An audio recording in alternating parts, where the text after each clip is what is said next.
പൂച്ചസാറിനെ കൂട്ടത്തോടെ കൊന്നൊടുക്കാൻ പോവാണ്. ഇവർക്ക് സ്കില്ല് കുറച്ച് കൂടിപ്പോയതിന്റെ പ്രശ്നമാണ് ന്യൂസിലാൻഡിലെ എല്ലാ ഫെറൽ കാറ്റ്സിനെയും എല്ലാ കാട്ടുപൂച്ചകളെയും ഉന്മൂലനം ചെയ്യാനായിട്ട് തീരുമാനിച്ചിരിക്കുന്നു.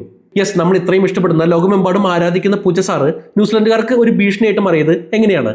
ഫെറൽ കാറ്റ്സ് അവിടുത്തെ വളർത്തുപൂച്ചകളല്ല, സോഷ്യലൈസർ അല്ലാത്ത നല്ല വേട്ടക്കാരായിട്ടുള്ള പൂച്ചകൾ. എന്താണ് പ്രശ്നം എന്ന് വെച്ചാൽ ന്യൂസിലാൻഡിൽ മാമൽ പ്രൊഡക്റ്റേഴ്സ് ഇല്ലാത്തതുകൊണ്ട് തന്നെ ഇത്തരം വേട്ടക്കാരിൽ നിന്ന് എളുപ്പത്തിൽ രക്ഷപ്പെടാനുള്ള സ്കില്ല് അവിടുത്തെ ജീവികൾക്കില്ല. കുറച്ച് പക്ഷികളും ഇൻസെക്റ്റുകളും റെപ്റ്റൈൽസും മാത്രം ഉണ്ടായിരുന്ന ഇവിടേക്ക് 1800-കളിൽ യൂറോപ്യൻസിന്റെ കൂടെ ക്ഷണിക്കപ്പെടാത്ത അതിഥിയായിട്ട് എത്തിയതായിരുന്നു ഈ പൂച്ചകൾ.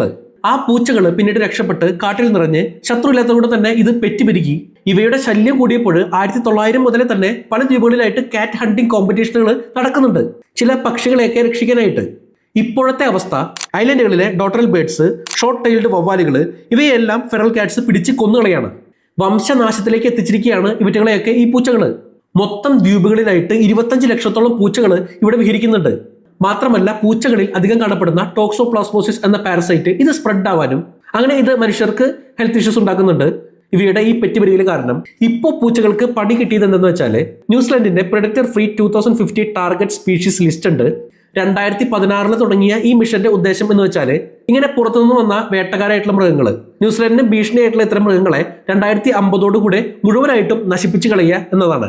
ബ്ലാക്ക് റാറ്റ്സ്, ബ്രൗൺ റാറ്റ്സ് തുടങ്ങിയ എലികൾ, സ്റ്റോട്സ് ഒരിനം കീരിയാണ്. ഇവ കിവികൾക്കെല്ലാം വലിയ ഭീഷണിയായിരുന്നു. പിന്നെ പോസംസ്, ഇതൊക്കെയാണ് ഈ 2050 ലിസ്റ്റിലുണ്ടായിരുന്ന ജീവികൾ. അതിലേക്കാണ് ഇപ്പോൾ ഫെറൽ കാറ്റ്സിനെ കൂടി ഗവൺമെന്റ് ഉൾപ്പെടുത്തിയിരിക്കുന്നത്. 2050 is the dead year for cats. അവിടെ വീട്ടിൽ വളർത്തുന്ന പെറ്റ് കാറ്റ്സ് ഒക്കെ, വളർത്തുപൂച്ചകളൊക്കെ സേഫാണ്, അവയൊന്നും ചെയ്യില്ല. എത്രയും പെട്ടെന്ന് തെണ്ടി നടക്കുന്ന പൂച്ചസാറുമാർ ഒരു മുതലാളിനെ കണ്ടെത്തി ഏതെങ്കിലും വീട്ടിൽ കയറി പറ്റിയാൽ ചാവാതെ നോക്കാം.